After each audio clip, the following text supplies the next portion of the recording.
지난 시간에 이어서 이제 바울이 변론했던 내용들을 우리가 같이 오늘 말씀을 통해 보려고 그러는데요. 예루살렘에서 체포가 되었고요. 그리고 유대인들에게 넘겨졌죠. 근데 이제 그렇게 되면서 바울이 총 5번, 이게 로마로 가기 전에 5번의 재판을 받으면서 변론을 하게 되는데, 근데 사실 뭐 첫 번째는 이제 재판이라고 말할 수는 없겠죠. 예루살렘에서 군중들 앞에서 변론했던 이야기, 우리가 지난 시간에 이야기를 했습니다. 그리고 이제 두 번째가 이제 최초의 재판이죠. 사내들인 법정에서 변론했던 그러한 이야기입니다. 그리고 이제 오늘 우리가 같이 이야기하려고 하는 세 번째는 이 총독 벨렉스 앞에서, 그리고 또 다른 총독인 베스도 앞에서 재판을 받으면서 변론했던 그러한 이야기입니다. 그리고 마지막 5번째가 역시 아그리빠 왕 앞에서 변론했던 이야기인데, 첫 번째하고 두 번째는 예루살렘에서 이러한 일이 있었고요. 그리고 오늘 이야기하는 이 세 번째, 네 번째, 5번째는 전부 다 가이사랴에서 있었던 그러한 일들입니다. 자, 천부장이 바울을 가이사랴로 보내요. 이 예루살렘 군중들 앞에서 변론할 때 막 소동이 일어나게 되니까 이 천부장이 바울이 지금 로마 시민권을 갖고 있다는 것을 알기 때문에, 그래서 이 유대인들에게 그런 어떤 해를 당하지 않도록 그래서 이제 이렇게 보내게 되는 것이죠. 자, 가이사랴로 가고 난 다음에 닷새 후에 벨릭스 총독에게 대제사장과 장로들이 변호사 더둘로라고 하는 사람을 데리고 찾아와서 정식으로 바울을 고발하게 되는 것입니다. 자, 대제사장이 직접 왔다고 성경이 이야기를 해요. 예루살렘에서 가이사랴까지의 거리가 100km가 넘는데요. 여러분, 지금도 100km는 가까운 거리가 아니에요. 차를 타고도 한참 가야 됩니다.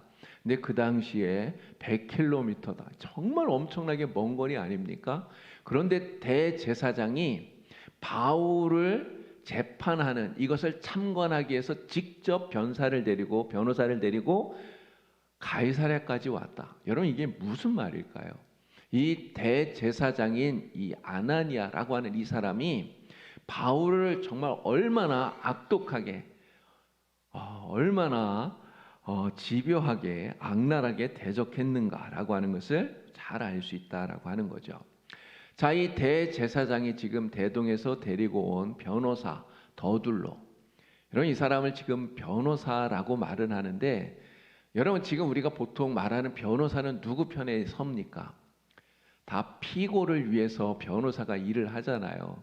그 피고를 변호해 주는 일을 하잖아요. 근데 여기 이 사람을 지금 변호사라고 말하지만 사실 피고인 바울을 위해서 온 사람이 아니에요. 이 사람이 하는 일은 무엇입니까? 바울이 죄가 있다는 것을 드러내려고 하는 사람이에요. 그래서 바울의 죄를 드러내서 어떻게 해서든지 처벌을 받게 하려고 하는 사람. 지금으로 말하면 검사와 같은 역할을 하는 사람이 이 더둘로였다, 이렇게 말할 수가 있는 거겠죠. 자, 그런데 이 더둘로는 보면 유대법 그리고 로마법이 아주 능통한 사람입니다. 법을 잘 알아야 되잖아요. 법을 잘 알 뿐만 아니라 이 말을 잘하는 사람이에요. 말을 잘하는, 언변이 뛰어난, 흔히 우리 말빨이 좋다 이렇게 얘기하는데, 이 더둘로가 바로 그러한 사람이라는 거죠. 자, 그런데 이 더둘로는 그 화려한 언변, 말을 잘하는 이 재능을 가지고 지금 뭘 하고 있습니까? 바울을 고소하는 거예요. 근데 바울을 고소한다는 이 말은 다른 말로 말하면 하나님께서 바울을 이방인을 위한 서약자로 쓰고 계시기 때문에 바로 하나님을 대적하는 것이다, 이렇게 말할 수 있는 거예요. 여러분, 그렇다면 이 더둘로 정말 말을 잘하는 이러한 재능을 가지고 있는데, 그 재능을 지금 어디에 쓰고 있는 겁니까? 하나님을 대적하는 데 쓰는 거예요. 여러분, 하나님을 대적하는 데 나의 재능이 쓰여지고 있다면 사실은 말 잘하는 게 무슨 소용이 있습니까? 오히려 이 말 잘하는 것 때문에 하나님을 대적하는 자가 되었으니 차라리 말을 못하는 자가 되는 게 더둘로에게는 더 좋은 일이다, 이런 생각이 든다는 거죠. 근데 사실 우리가 가지고 있는 모든 재능이 다 그런 것 아닙니까? 여러분들이 어떤 특별한 재능을 가지고 있다면 그 재능을 가지고 무엇을 해야 됩니까? 우리 달란트라고 그러잖아요. 하나님이 내게 주신 달란트. 이 달란트를 가지고 뭘 해야 되는 거예요? 하나님의 이름을 드러내고 하나님의 영광을 나타내고 하나님 기뻐하시는 일에 이 달란트를 써야 되는 거예요. 재능을. 그런데 이 재능을 가지고 오히려 하나님을 대적하고 하나님의 영광을 가리고 이런 데 쓴다면 차라리 그러한 재능은 내게 없는 게 더 나을 수도 있다라는 것입니다. 하나님이 내게 달란트를 주셨는데, 재능 주셨는데 이것 가지고 하나님을 대적한다면 정말 안 되는 거죠. 근데 이 더둘로가 지금 그렇게 하고 있다는 것입니다. 하나님께서 여러분들에게 어떠한 재능을 주셨든 하나님이 우리에게 주신 그 재능을 가지고는 정말 하나님 기뻐하는 일에 잘 쓰시는 여러분 다 되시길 우리 주님의 이름으로 축원합니다. 자, 더둘로가 이 총독 벨릭스에게 이제 송사를 하는데 말을 시작할 때 보면 벨릭스가 굉장한 아첨쟁이에요. 이게 말을 잘한다 그랬잖아요. 벨릭스 총독이 듣기에 기분 좋은 말을 막 하는 거예요. 자, 24장 3절에 그 이야기가 나옵니다. 벨릭스가 가요, 우리가 당신을 힘입어 태평을 누리고. 이 벨릭스가 다스리는 것 때문에 우리가 지금 태평을 누리고 있습니다. 이렇게 얘기를 해요. 당신이 우리를 이렇게 잘 다스려 주어서 로마가 이스라엘을 잘 지배해 주어서 우리나라가 이 모양 저 모양으로 굉장히 좋아졌습니다. 막 이런 이야기를 하는 거예요. 그래서 우리가 정말 당신에게 감사합니다. 이렇게 이야기를 해요. 여러분, 벨릭스가 이 말을 들으니 기분이 좋을까요? 안 좋을까요? 뭐 사람들은 누구나 다 자기 칭찬하는 얘기 들으면 기분 좋지 않겠습니까? 근데 사실은 더둘로가 하는 이 말이 사실이냐는 거예요. 사실. 그렇지 않아요. 이 벨릭스가요, 사실은 굉장히 악행을 저지른 사람입니다. 나라 이 유대 총독으로 유다를 다스리는데 아주 악하게 다스렸던 사람이에요. 그래서 유대 사람들이 이 벨릭스에 대해서 아주 나쁜 감정을 가지고 있었대요. 벨릭스를 미워했다는 거죠. 그런데 더둘로가 지금 뭐라 그럽니까? 당신이 우리를 잘 다스려 주어서 너무 감사합니다. 우린 행복해요. 막 이렇게 얘기하니 사실 이 더둘로도 자기 속으로는 그렇게 생각 안 했을 거예요. 정말 진심이 조금도 없는 게 아첨을 하고 있는 거죠. 근데 이렇게 아첨을 하면서 바울을 뭐라고 고소를 했는가? 그 고소하는 내용을 보니까 딱 세 가지예요. 세 가지를 이야기합니다. 첫 번째는 바울이 전염병처럼 천하에 흩어져 있는 유대인들을 소요하게 만든다는 거예요. 그리고 두 번째는 이 바울이 나사렛 이단의 우두머리다. 그리고 세 번째는 뭡니까? 바울이 유대인들의 성지인 예루살렘 성전을 더럽히려고 했다. 이렇게 이야기를 하고 있습니다. 자, 더둘로가 고소한 이 내용들을 보면 이 세 가지가 사실은 다 사실이 아니에요. 이게 맞는 말이 아니에요. 다 잘못된 이야기입니다. 거짓된 고소라는 거예요. 자, 예루살렘에서 바울이 소요를 일으켰다고 얘기를 해요. 근데 사실은 바울이 소요를 일으킨 것이 아니라 누가 일으켰습니까? 바울을 보고 유대인들이 소요를 일으킨 거예요. 자, 바울을 나사렛 이단의 우두머리라고 말하고 있습니다. 근데 이것은 예수님께서 십자가를 지실 때 그 예수님 그 십자가 위에 명패가 달려 있었잖아요. 명패에 뭐라고 써 있었습니까? 네? 예, 유대인의 왕이라고 써 있었어요. 유대인의 왕. 그런데 이 진짜 유대인들, 대제사장을 비롯한 이 사람들은 자칭 유대인의 왕이라고 그렇게 말합니다. 그러니까 예수님께서 나를 유대인의 왕이라고 얘기하면서 그 당시에 유대를 다스리고 있던 로마의 반역을 일으킨 것이다. 이렇게 이야기를 했던 거예요. 그래서 정치범으로 예수님을 고발했던 거죠. 근데 지금 예수님, 이 바울을 뭐라고 말합니까? 그 나사렛 예수를 따라가는 그 이단의 괴수라고 얘기를 해요. 바로 바울이 예수님처럼 로마에 반역하는 이런 정치범이다. 이렇게 고발을 하고 있다는 거예요. 근데 사실 바울이 그렇습니까? 바울은 단 한 번도 이러한 정치적인 이야기를 해본 적이 없어요. 이게 두 번째도 사실이 아니라는 거죠. 그리고 세 번째는 무엇입니까? 예루살렘 성전에 이방인을 데리고 들어가서 성전을 더럽히려고 했다는 거예요. 근데 이것도 사실이 아니에요. 바울은 이방인을 데리고 성전에 들어간 적이 사실은 없어요. 안 들어갔어요. 그런데 시내에 이방인과 같이 있는 것을 보고 유대인들이 그렇게 생각하고 막 소요를 일으켰던 거죠. 자, 그리고 재밌는 말이 이겁니다. 바울은 하지 않았는데 성전을 더럽히려고 한다고 고발하는 거예요. 여러분, 하지도 않았는데 마음속으로 저 사람이 그런 의도를 가지고 있다고, 여러분 이렇게 고발하면 됩니까? 이거는 사실은 되지도 않는 이러한 고소라고 하는 거죠. 자, 바울을 공격하는 이러한 대제사장 또 더둘로 사실은 거짓된 이러한 고발을 하는데, 여러분 그 이면에 그 배후에 무엇이 있는가를 우리는 잘 알아야 돼요. 이 대제사장과 더둘로의 이 송사의 그 배후에 무엇이 있는가? 바로 악한 사탄이 있다는 것입니다. 악한 사탄이 바로 이 더둘로의 송사의 배후에 있다는 거예요. 그럼 사탄이 무엇입니까? 사탄이라고 하는 이 이름의 뜻은 대적하는 자예요. 대적하는 자. 그럼 사탄이 누구를 대적하죠? 하나님을 대적합니다. 또 누구를 대적할까요? 우리를 대적해요. 하나님을 믿는 하나님의 백성을 대적하는 자예요. 그래서 사탄이 하는 가장 중요한 일 가운데 하나가 참소하는 것입니다. 참소. 이런 참소하는 게 뭐예요? 참소. 죄가 없는데 죄가 있는 것처럼 막 이렇게 꾸며가지고 이 사람 잘못했다고 죄인이라고 막 윗사람에게 거짓으로 고하는, 이게 참소하는 거예요. 근데 사탄이 이것을 한다는 거예요. 여러분 욥기를 보면 사탄이 그런 짓을 합니다. 여러분 욥의 믿음이 얼마나 순전하고 얼마나 진실해요.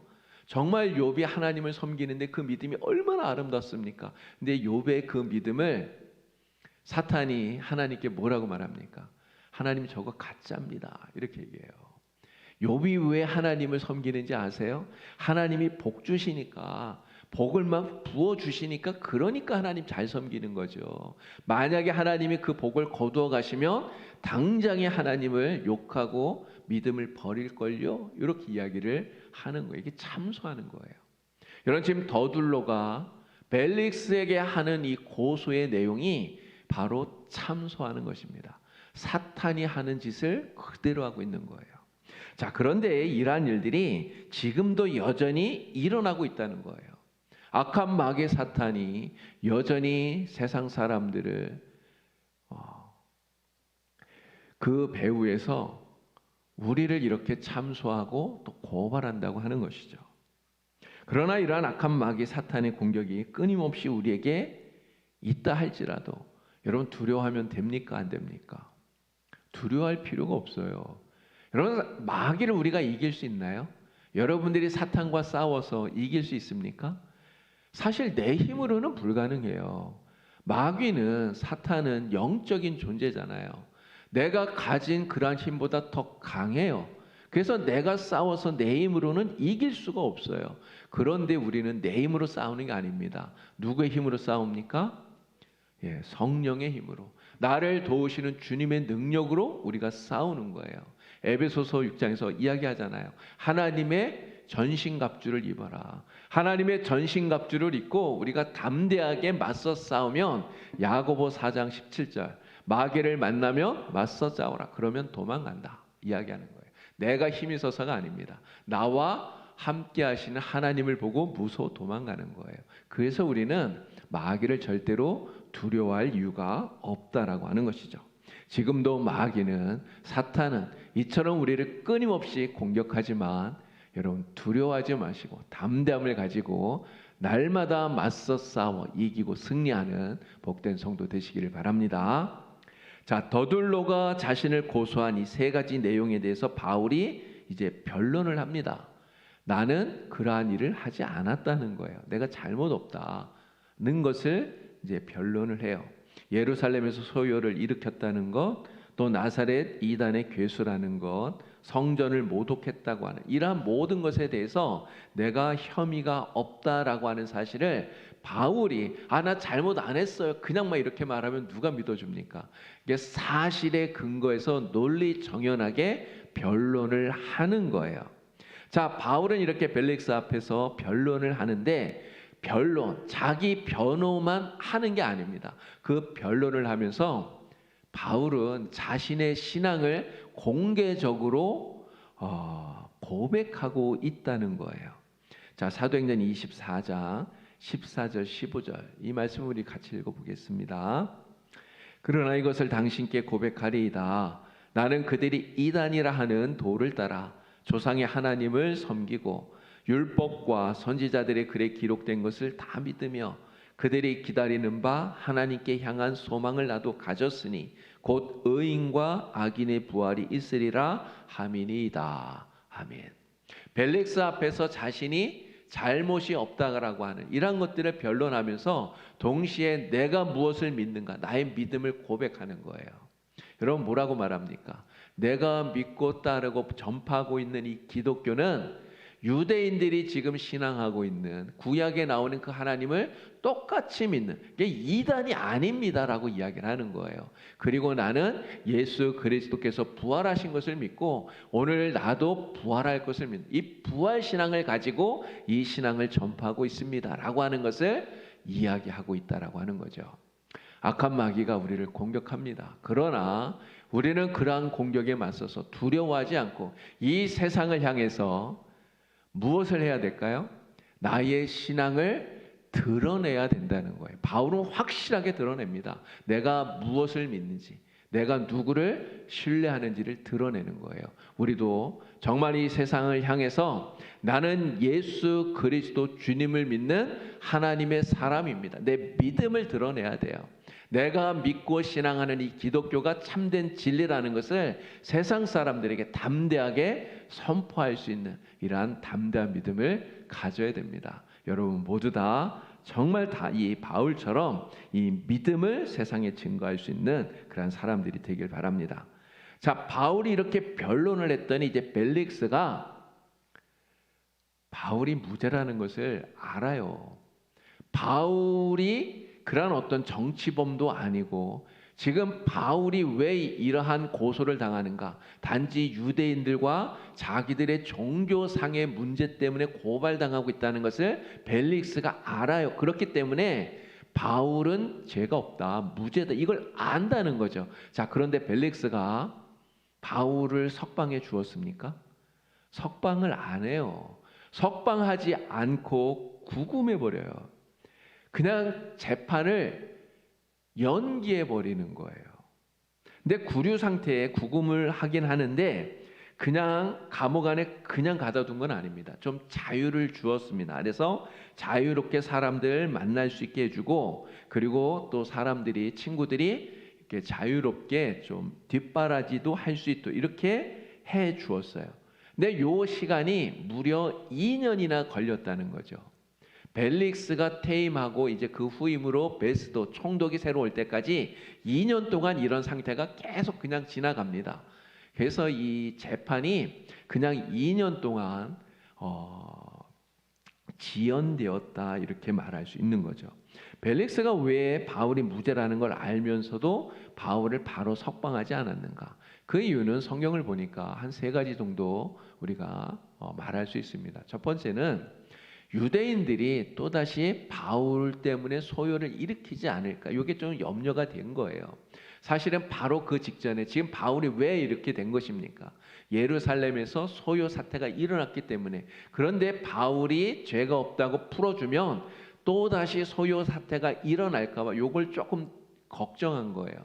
근데 자기는 총독이기 때문에 소요가 일어나게 되면 자기에게 좋을 게 없는 거잖아요. 그래서 바울이 죄가 없다는 걸 알면서도 그냥 판결을 내리지 않고 그냥 이렇게 재판을 무기한 연기시키고 있다는 거죠. 그리고 또 하나는 유대인들에게 환심을 살려고 벨릭스가 바울을 풀어주질 않고 있다는 거고요. 그리고 또 하나는 성경 보니까 이렇게 나오더라고요. 벨릭스가 바울을 계속해서 찾아가서 만나서 여러 가지 이야기도 듣습니다. 그렇게 하면서 바울에게 돈을 받고자 하는 이런 마음을 가졌다는 거예요. 이게 바울도 좀 답답할 거 아닙니까? 빨리 좀 제가 없으면 풀어주든가. 그러면 바울이 좀 이렇게 뇌물이라도 좀 써서 그렇게 하기를 아마 바라지 않았나 이런 생각이 들어요. 어쨌든 벨릭스는 이러한 생각 때문에 무려 2년 동안 가이사랴에 이 바울을 구금하게 돼요. 자, 그렇게 생각을 한다면 이 2년 죄도 없이 그냥 이 2년 동안 구금되어져 있었던 이 시간들, 여러분 이 시간이 바울에게 있어서 굉장히 좀 무의미한 이런 시간처럼 여러분 여겨지지 않나요? 근데 사실 생각해 보면 이 2년이라고 하는 가이사랴에 구금되었던 2년이라는 시간이 바울에게 결코 무의미한 시간이 아니라는 것을 우리가 알 수가 있습니다. 왜 그러냐면 이 구금되어져 있던 요때에 벨릭스가 바울에게 자유를 주었어요. 그래서 자유롭게 사람들을 만나서 복음을 전할 수 있었어요. 그리고 또 하나 중요한 것은 여러분 바울이 그 이전에 1차, 2차, 3차 전도 여행을 계속했잖아요. 거의 10여 년 가까이 계속해서 이렇게 전도 여행을 하면서 계속 걸어 다니고 또 여러 가지 많은 어려움들이 있었고 매를 맞기도 하고 여러분 바울의 몸이 얼마나 지쳤겠습니까? 완전히 그렇게 상태가 되었을 거예요. 진짜 지쳐서 쓰러지기 일보 직전이었을 거예요. 그런데 로마 병사가 딱 지켜주면서 바울이 2년 동안 진짜 푹 쉴 수 있게 이렇게 만들어준 거예요. 여러분 휴대폰도 우리가 하루 종일 쓰면 어떻게 됩니까? 배터리가 닳잖아요. 배터리 다 딸면 꺼져요. 그럼 어떻게 해야 됩니까? 다시 충전해야 되잖아요. 바로 이 2년 가이사랴에 구금되어 있던 2년 로마 병사가 딱 지켜서 유대인들이 어떻게 손도 쓰지 못하게 만든 이 2년이 로마에 가서 복음을 전할 수 있도록 하나님이 바울을 재충전시켜주는 그러한 시간이 되었다는 거죠. 여러분 그렇게 본다면 오늘 우리에게 때로는 고난이 있고 어려움이 있고 이런 시간이 있습니다. 그러나 그 어떠한 시간도 결코 무의미한 시간은 없구나라고 하는 것을 우리가 알게 돼요. 여러분 우리 자녀들이 군대 갑니다. 군대 가서 막 2년 이렇게 시간을 지금 보내잖아요. 지금 뭐 시간이 좀 짧아지긴 했지만 제가 군대 갔을 때만 해도 제가 32개월 군대 생활을 했거든요. 정말 진짜 길잖아요. 거의 한 3년 가까이 한 거 아닙니까? 근데 그러한 시간들이 열심히 막 이렇게 학교 다니다가 휴학하고 군대 가서 이건 뭐 무의미한 것 같아요. 도대체 이 시간이 왜 필요한가? 근데 그 시간도 우리에게 결코 무의미한 시간이 아니라는 거죠. 그 시간에 내가 하나님을 기억하고 하나님께 기도하면서 주님께 더 가까이 나갈 수 있다면 여러분 고난의 시간이라 할지라도 우리에게는 유익한 시간이 되는 거예요. 그래서 성경이 얘기하지 않습니까? 고난이 내게 유익이라. 고통의 시간이고 아픔의 시간일지라도 내가 하나님을 더 깊이 알고 주님께 더 가까이 한 걸음 한 걸음 나갈 수 있다면 그 시간은 오히려 내게 유익하다.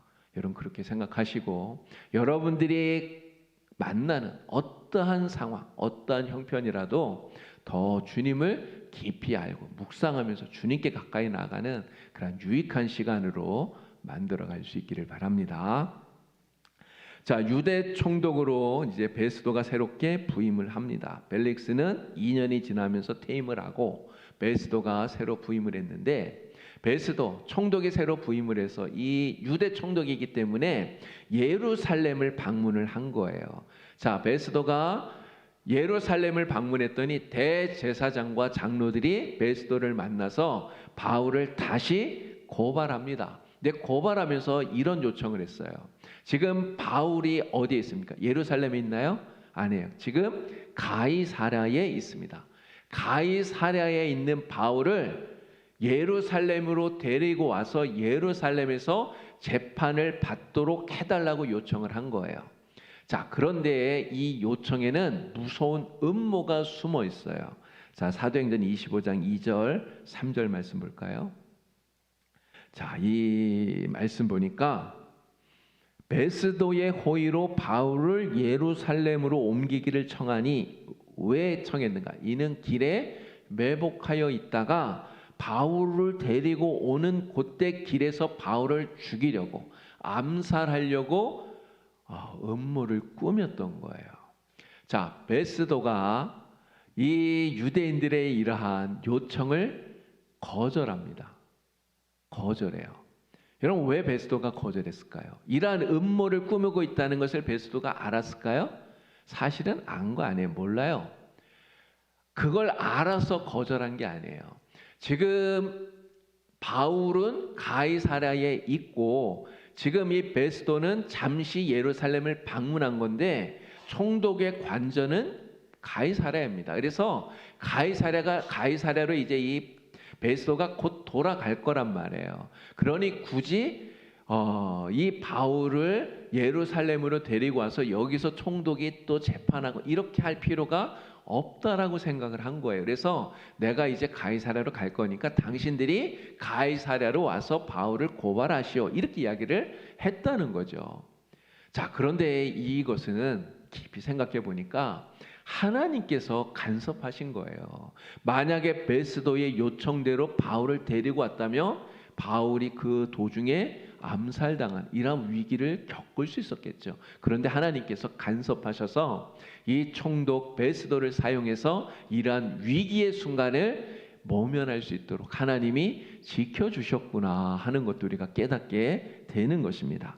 자, 유대인들은 이제 이 벨릭스 총독 때와 마찬가지로 가이사랴로 가서 베스도 총독에게 바울을 다시 고소해요. 그래서 두 번째 총독 앞에서의 재판이 벌어지게 됩니다. 2년 만에 그 질질 끌던 이 재판이 다시 이제 재개가 된 거예요. 자, 유대인들이 바울을 고소하는데 벨릭스 때와 똑같아요. 똑같은 제목으로 고소합니다. 근데 고소는 하는데 증거를 제시를 못해요. 여러분, 왜 증거를 제시 못할까요?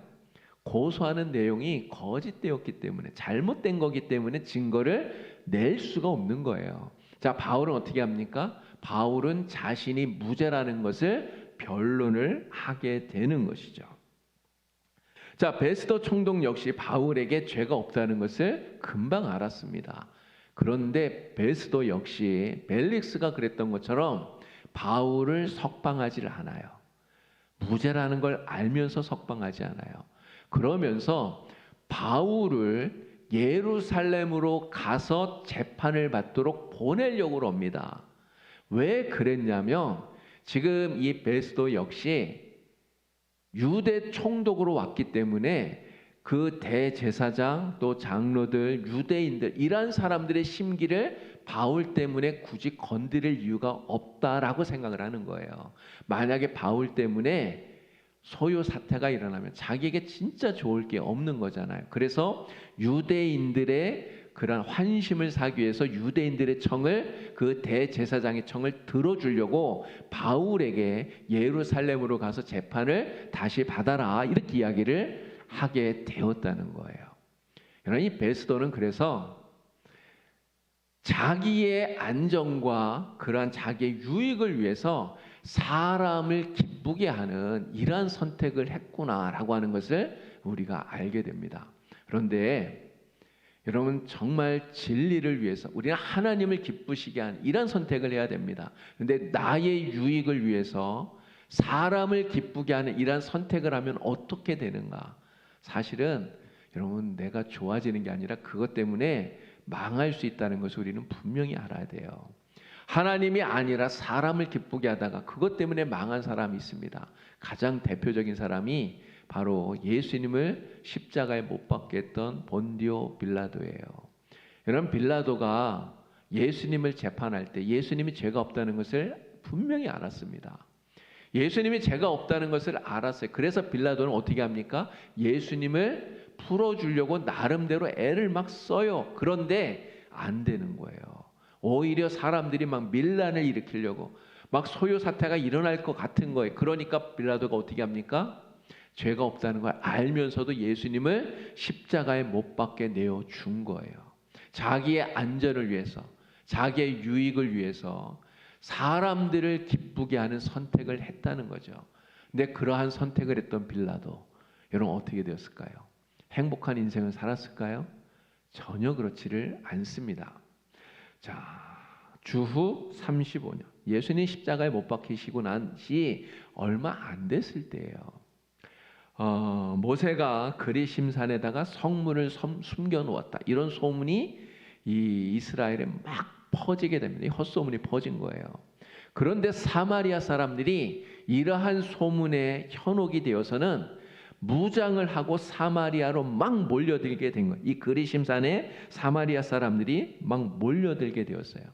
근데 이 사마리아 사람들이 무장을 하고 그리심산에 모여드니까 빌라도가 이걸 보고 오해를 합니다. 반란을 일으키는 걸로요. 여러분, 반란을 일으킨다고 생각을 하니까 어떻게 해야 됩니까? 군대를 보내서 진압해야 되잖아요. 그래서 빌라도가 군대를 이끌고 가서 이 사마리아 사람들을 그리심산에서 엄청나게 무자비하게 진압을 해요. 근데 이 일 때문에 문제가 되어서 빌라도는 로마로 소환을 당합니다. 그래서 로마로 소환돼서 가는 도중에 빌라도는 스스로 목숨을 끊어요. 그 인생이 비참하게 마감하게 되었다는 거죠. 우리는 정말 누구를 기쁘게 하는 사람이 되어야 되는가? 여러분, 누굴 기쁘게 해야 됩니까? 사람인가요? 아니요. 누굴 기쁘게 해야 됩니까? 하나님을. 자, 말씀을 한 구절 볼까요? 갈라디아서 1장 10절입니다. 갈라디아서 1장 10절. 우리 다 같이 함께 말씀 읽겠습니다. 이제 내가 사람들에게 좋게 하랴, 하나님께 좋게 하랴, 사람들에게 기쁨을 구하랴. 내가 지금까지 사람들의 기쁨을 구하였다면 그리스도의 종이 아니니라. 아멘. 바울이 하는 이야기입니다. 내가 사람을 기쁘게 하는, 아니 내가 사람들에게 기쁨을 구하는 이러한 종이 되어야 되겠느냐? 아니다. 나는 오직 하나님을 기쁘시게 하는 정말 하나님의 종이 되기를 원한다는 바울의 고백인 것입니다. 오늘 우리도 정말 하나님의 뜻을 구하고 사람을 기쁘게가 아니라 하나님을 기쁘시게 하는 이러한 선택을 하고 이러한 믿음으로 살아가는 이러한 하나님의 사람들이 되기를 간절히 바랍니다. 자, 바울은 이러한 모습, 베스도의 이 모습을 보면서 이 베스도의 법정에 더 이상 기대할 게 없구나라고 하는 것을 깨달은 거예요. 지금 2년을 기다려서 재판이 재개되었지만 베스도에게 더 이상 기대할 게 없구나. 그래서 바울은 가이사에게, 로마 황제에게 상소를 하게 됩니다. 자, 그 말씀이 사도행전 25장 11절에 나오고 있어요. 자, 이 말씀도 우리 같이 읽어보겠습니다. 만일 내가 불의를 행하여 무슨 죽을 죄를 지었으면 죽기를 사양하지 아니할 것이나 만일 이 사람들이 나를 고발하는 것이 다 사실이 아니면 아무도 나를 그들에게 내줄 수 없나이다. 내가 가이사께 항소하노라. 바울은 이렇게 베스도의 법정에서 자신이 무죄라는 것을 알면서도 이게 해결이 안 되니까 가이사에게 직접 항소를 하게 된 거예요. 근데 이렇게 가이사에게 항소할 수 있었던 이유가 무엇입니까? 바울은 로마 시민권을 가지고 있었던 사람이기 때문에, 그래서 이 권리를 이용하게 된 것이죠. 베스도는 바울의 이 요구가 정당한 것이기 때문에 그래서 바울을 로마 황제에게 보내기로 결정을 하게 됩니다. 자, 그렇게 함으로써 이제 바울은 예루살렘에서 체포되고 난 이후로 2년이 지난 다음에 드디어 죄수인 미결수의 신분으로 로마를 향해서 가게 되었다라고 하는 거죠. 자, 근데 이러한 모습도 생각이 됩니다. 유대인들은요, 바울을 죽이려고 계속해서 음모를 꾸며요. 어떻게든지 바울을 해치려고 합니다. 자, 그런데 하나님께서 이 바울을 보호하시는 이 모습을 보면 여러분 누굴 사용합니까? 처음에는 천부장을 사용하고요. 그리고 벨릭스 총독, 또 베스도 총독, 이런 사람들을 사용하고 계시는 거예요. 그렇게 하면서 바울을 안전하게 딱 하나님이 지켜주시고, 그리고 3차에 걸쳐서 전도행하면서 정말 그 몸이 많이 쇠약해졌는데 2년 동안 푹 쉬면서 로마로 갈 수 있는, 이렇게 회복할 수 있게 하나님이 만들어 주셨다는 거죠. 그리고 때가 딱 되니까 로마 군사들의 호의를 받으면서 바울이 로마로 가게 안전히 갈 수 있도록 하나님 만드셔요. 결국 이러한 모습들을 보면 하나님의 행하시는 일, 하나님의 계획은 멈추지 않고 하나님의 시간표대로 차곡차곡 진행되어져 가는구나라는 것을 우리가 알 수 있다는 거죠. 여러분, 그래서 우리는 절대로 조급해할 이유가 없는 것입니다. 조급해할 필요 없어요. 하나님의 때가 되면 하나님이 다 알아서 하셔요. 결국 우리는 하나님을 믿고 하나님의 뜻에 순종하면서 하나님이 행하시는 일에 우리는 따라가면 되는 거예요. 자, 바울은 이제 로마로 가게 되었는데 가기 전에 마지막 한 번 더 재판을 받아요. 바로 아그리빠 왕 앞에서 재판을 받고 그리고 변론하게 됩니다. 자, 바울을 재판하는 이 아그리빠 왕은 누구냐? 헤롯 대왕, 예수님이 태어나셨을 때 2살 박이 이하 아이를 다 죽이라고 명령했던 헤롯 대왕, 이 헤롯 대왕의 증손자입니다. 아그리빠. 네, 아그리빠 2세라고 불러요. 왜 그러냐면 이 아그리빠 2세, 아버지 역시 이름이 아그리빠이기 때문에. 그래서 아그리빠 1세는 그 예수님의 제자 중에 야고보를 죽인 사람입니다. 그리고 베드로도 죽이려고 했던 사람. 이 사람이 이 아그리빠 2세 아버지인 아그리빠 1세고요. 지금 여기에 나오는 바울을 재판하는 이 사람은 그 아들인 아그리빠 2세예요. 이 아그리빠 2세가 베스도가 이제 유대 총독으로 부임을 했다고 하니까 축하하려고 찾아온 거예요. 그리고 이제 버니게가 같이 왔다고 그러는데 이 버니게는 아그리빠 왕의 누이 동생입니다. 자기 동생과 여동생과 함께 축하로 찾아온 거예요.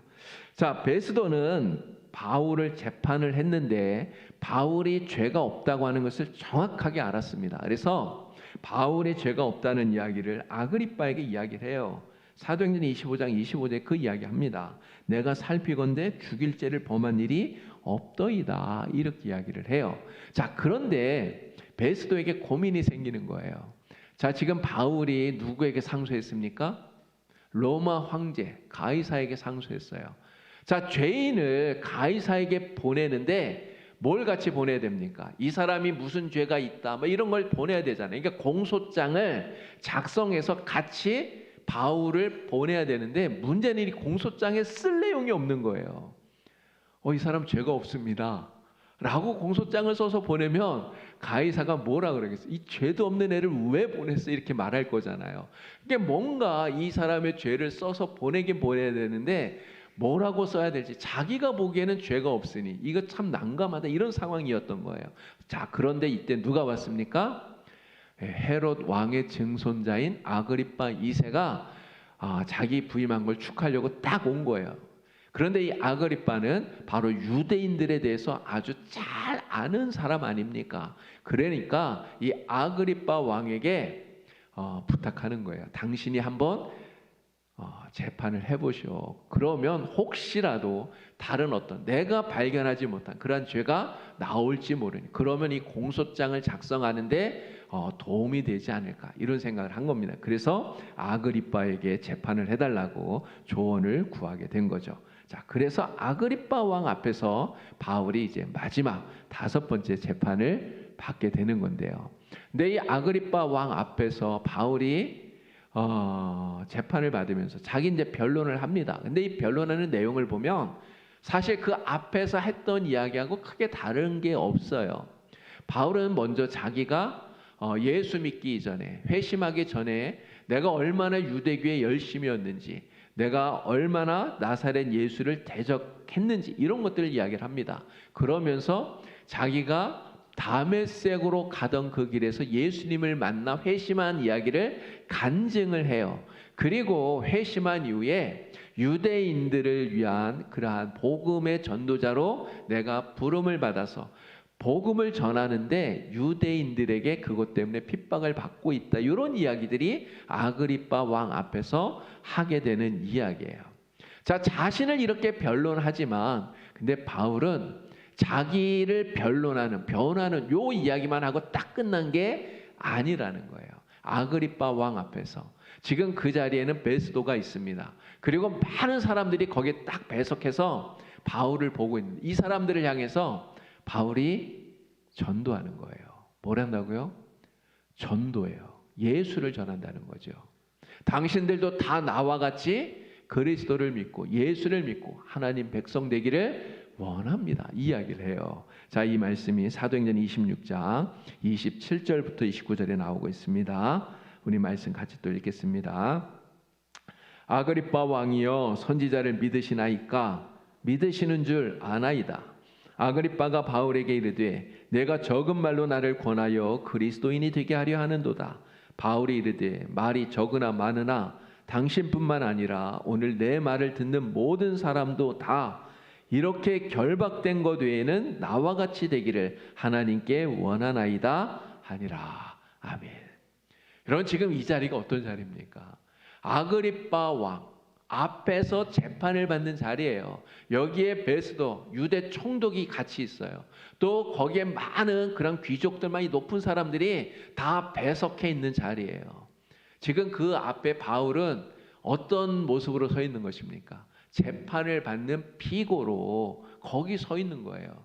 자, 그런데 그 바울이 전혀 기죽지 않고요, 전혀 겁먹지 않고요, 정말 담대하게 예수 그리스도 복음을 전한다는 거예요. 뭐라고 말합니까? 내가 이렇게 지금 결박되어 있는 이거 빼놓고는 여러분도 전부 다 나와 같이 되기를 원합니다. 이야기를 해요. 당신들도 다 나처럼 예수 믿는 하나님의 사람 되기를 원합니다. 담대하게 이렇게 전도하고 있다라고 하는 거죠.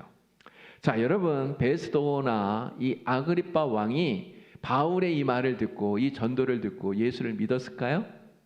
믿었을까요? 안 믿었어요. 받아들이지 않아요. 자, 그런데 중요한 것은 베스도나 아그리빠가 전도를 받고 받아들였느냐 받아들이지 않았느냐, 사실 이게 중요한 게 아닙니다.